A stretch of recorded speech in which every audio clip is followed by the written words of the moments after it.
अस्सलाम वालेकुम, welcome and welcome back to my channel. आज मैं आपसे वो प्रोडक्ट शेयर करूंगी जो अपनी स्किन केयर शावर रूटीन में यूज़ करती हूँ एंड पिछले 3 महीनों से मैं इनको यूज़ भी करती आ रही हूँ। जब आप 1 से 2 महीने के लिए कोई प्रोडक्ट यूज़ करते हैं तो आपको पता चल जाता है कि वो आपको सूट कर रहा है या नहीं, या उस प्रोडक्ट के जो है रिजल्ट कैसे हैं। अच्छा, सबसे पहले मैं आपको बताती हूँ अपना फेवरेट शैम्पू। आजकल मैं यूज़ कर रही हूँ हेयर पेंट्री का bond repair shampoo. No doubt कि इस शैम्पू को यूज़ करने के बाद बाल काफ़ी सॉफ्ट एंड सिल्की हो जाते हैं, डैंड्रफ कम हो जाती है, सल्फेट फ्री है।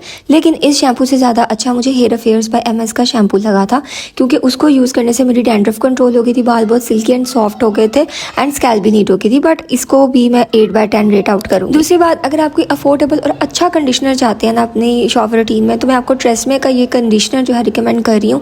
इतना बेहतरीन, इतना अच्छा कंडीशनर है। 700 का मुझे मिल गया था। वैसे ऑलमोस्ट ये कोई ना 880 का आ जाता है, लेकिन ऑफ लगा हुआ था चेज़अप पे, तो मुझे ये 700 का मिल गया था। उसमें 20% आई थिंक ऑफ था। ऑनलाइन या मार्केट में ना बहुत एक्सपेंसिव जो है कंडीशनर भी हैं, जैसे हेयर पेंट्री का हेयर अफेयर्स बाय MS का जो कंडीशनर है वो 1200, 1300, 1400, मतलब आपको 1500 लग जाता है, ठीक है।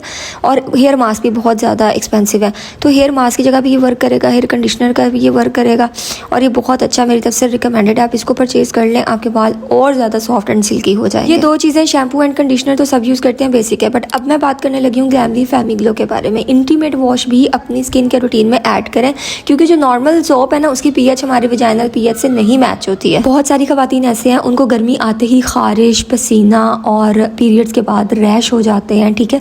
तो ये उन सब मामलात को कवर करेगा, आपके इन सब स्किन प्रॉब्लम्स को सॉर्ट करेगा, और आपको इन्फेक्शन जो हो जाता है उसके बाद खारिश रहती है वो भी सॉर्ट आउट करेगा, बैक्टीरिया को भी कंट्रोल करेगा। अच्छा, अब ये 3 प्रोडक्ट्स तो आपने लाजमी अपनी शावर रूटीन में ऐड कर लेना है। उसके बाद मैं आपको एक अच्छा क्लिनजर बताती हूँ। यह है ग्लैमली का rice and honey pulp cleanser. Dry skin के लिए, नॉर्मल स्किन के लिए, कॉम्बिनेशन स्किन के लिए, ऑयली स्किन के लिए बेहतरीन है। ब्राइटनिंग इसकी प्रॉपर्टीज है, नरिशमेंट देता है स्किन को। 999 रुपये इसकी प्राइस है, मतलब अंडर 1000 आपको मिल जाता है। और इतना अच्छा क्लिनजर है कि आप इसको एज अ फेस वॉश भी यूज़ कर सकते हैं, मेकअप रिमूवर भी यूज़ कर सकते हैं। आपने इससे क्लिनजिंग करनी है, देन फेस वॉश कर लेना, तो आपका मेकअप और सारा दिन की इम्प्योरिटीज एंड डस्ट जो है वो भी उतर जाएंगी। पैराबिन फ्री है और स्टीरॉयड फ्री है, ठीक है।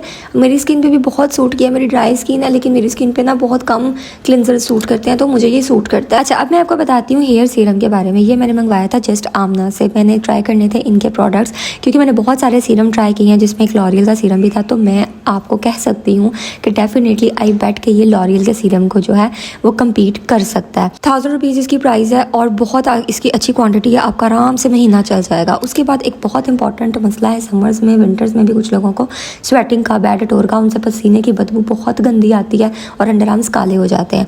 तो मैं आपको मशवरा दूंगी कि आप अपनी रूटीन में ये अंडर ग्लो क्रीम ऐड करें। बाली विक्स की कर लें या फिर ग्लैमली की कर लें, दोनों बेहतरीन है। उसके बाद ये नादिया हुसैन का फ्लर्टी फन जो सा है बॉडी मिस्ट है। मिस्ट की जो है वो फ्रूटी सी खुशबू है, लेकिन इसका जो नोज़ल है ना वो मुझे पसंद नहीं आया। बाकी इसकी जो खुशबू है वो बहुत अच्छी है, लॉन्ग लास्टिंग भी है, आपकी बॉडी से काफ़ी देर तक आती रहती है। और आई गेस कि इसकी प्राइस भी जो सी है वो अंडर 1000 ही है। बॉडी मिस्ट लगा हो ना तो इंसान काफ़ी कॉन्फिडेंट रहता है कि मेरी बॉडी से बैड टोर नहीं आ रही, खुशबू आ रही है। उसके बाद मैं आपको एक बेहतरीन सा परफ्यूम बताती हूँ, ऑब्सेशन बाय सईद गनी। सईद गनी के कुछ प्रोडक्ट्स बहुत अच्छे हैं और इनके कुछ परफ्यूम्स भी बहुत अच्छे हैं, तो मुझे इनका ऑब्सेशन बहुत पसंद है। हालांकि है ये मेल परफ्यूम, बट काफ़ी इसकी अच्छी सोफिस्टिकेटेड सी डिसेंट सी खुशबू है, तो मुझे बहुत पसंद है। फ्लोरल की निस्बत मैं यही कोशिश करती हूँ कि मैं अपने हस्बैंड के परफ्यूम लगाती होती हूँ, काफ़ी लॉन्ग लास्टिंग होते हैं उनके परफ्यूम, ठीक है। तो I recommend you this obsession from Saeed Ghani. अच्छा, उसके बाद गर्मियों में भी और सर्दियों में भी बहुत इंपॉर्टेंट चीज़ है सन ब्लॉक। ये आपने मिस नहीं करना। ये आपकी स्किन के बैरियर को प्रोटेक्ट करता है, आपको सन रेज से बचाता है। और हाँ, इससे कुछ लोगों को स्वेटिंग होती है, लेकिन वो बर्दाश्त कर लें निस्बतन आपकी स्किन का जो बैरियर है ना वो डैमेज हो जाए।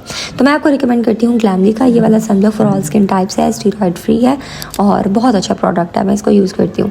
इसके बाद लेडीज शॉप से ना मुझे ये PR आया था मैंगो ब्राइटनिंग मॉइस्चराइज़र का। इसमें अल्फा आर्बुटिन है, कोजिक एसिड है, विटामिन C है। मैं इसको काफ़ी टाइम से यूज़ कर रही हूँ, ऑलमोस्ट कोई 2 महीने हो गए हैं। मेकअप करने से पहले भी यूज़ करती हूँ, मुझे ये बहुत अच्छा लगता है।